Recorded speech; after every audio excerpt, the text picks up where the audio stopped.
This is WNCNN. This is WNCNN's Leslie Bland with Gordon Smith at Karl Rove's Henderson County appearance. The room's half empty, but let's listen in as he reiterates how Republicans won in 04 in hopes they can do it again in 08. We got databases, we got elaborate polls, we got focus groups with funny little dials, people turn the little dial in the middle of the focus group. We got the internet given to us generously by Al Gore. we got lots of things going on in politics, and we sometimes think that's what's winning the elections. Not us. And that's important, but that's not all. In fact, that's not even the most important thing. The most important thing in politics, the key to winning elections, was outlined in a letter written by a lanky lawyer in Sangamon County, Illinois in 1840 to his campaign committee. He said, make a perfect list of the voters. Ascertain with certainty for whom they will vote. Have the undecideds talked to by someone that they hold in confidence. And on election day, make certain that every Whig is brought to the polls. Now, Abraham Lincoln was a great president, but he was also a pretty smart political operator. And the most important part of that is the third one. Have the undecideds talked to by someone that they hold in confidence. And guess what? For a lot of people, that's you. Now, I know how powerful grassroots politics can be, because I saw it in 2004. You may be surprised to know this, but in 2004, we Republicans were outspent.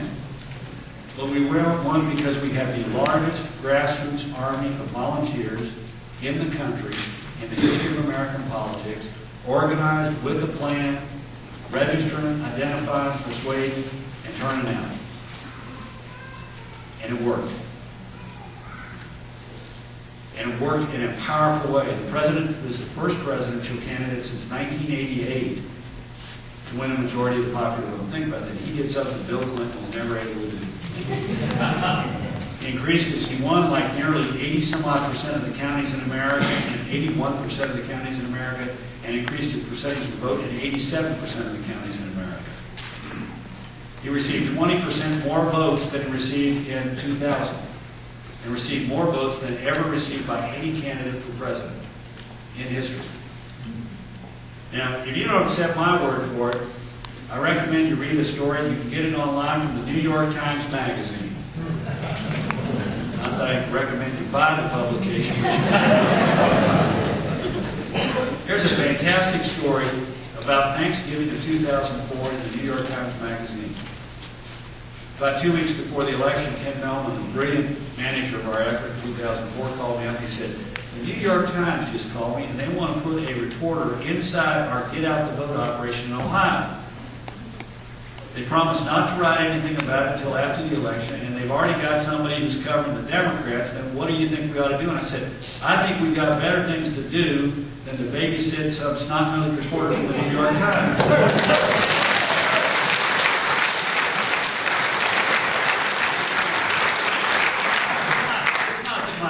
Were heard that they'd gone to the Democrats first, and the Democrats had already said yes and had somebody inside the headquarters. That wasn't a sign of bias on the part of the New York Times.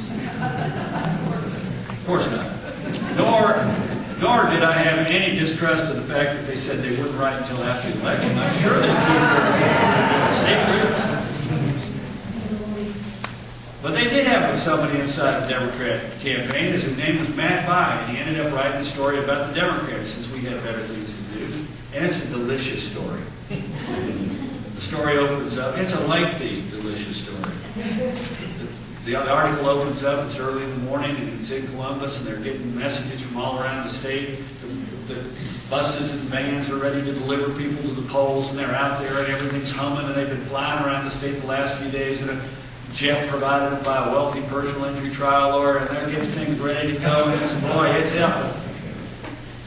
And then they're all during the morning, they're getting phone calls, and all the Democrats are turning out to vote. The Republican turnout is low, and it's really great. They got the biggest, they've hired more people through temporary agencies, and they got more people on the union payrolls that are working for them than they could ever imagine, and they're getting the vote out. And about 3 o'clock in the afternoon, they got a little bit of nervous energy, so they get in the car and they drive out to the suburban Republican precinct in Dublin, go into the biggest Republican precinct they can find to see how the Republicans are doing. They walk in, it's 3 o'clock in the afternoon, and and no one is there. And ain't it grand?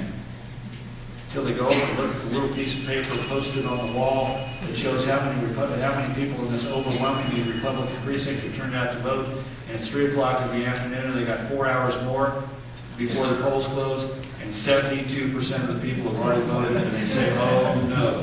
And the rest of the story is how they spiral into the ground. My favorite moment is when they start throwing things at the television sets. It seems to me to be like a terrible waste of a quality consumer electronics product.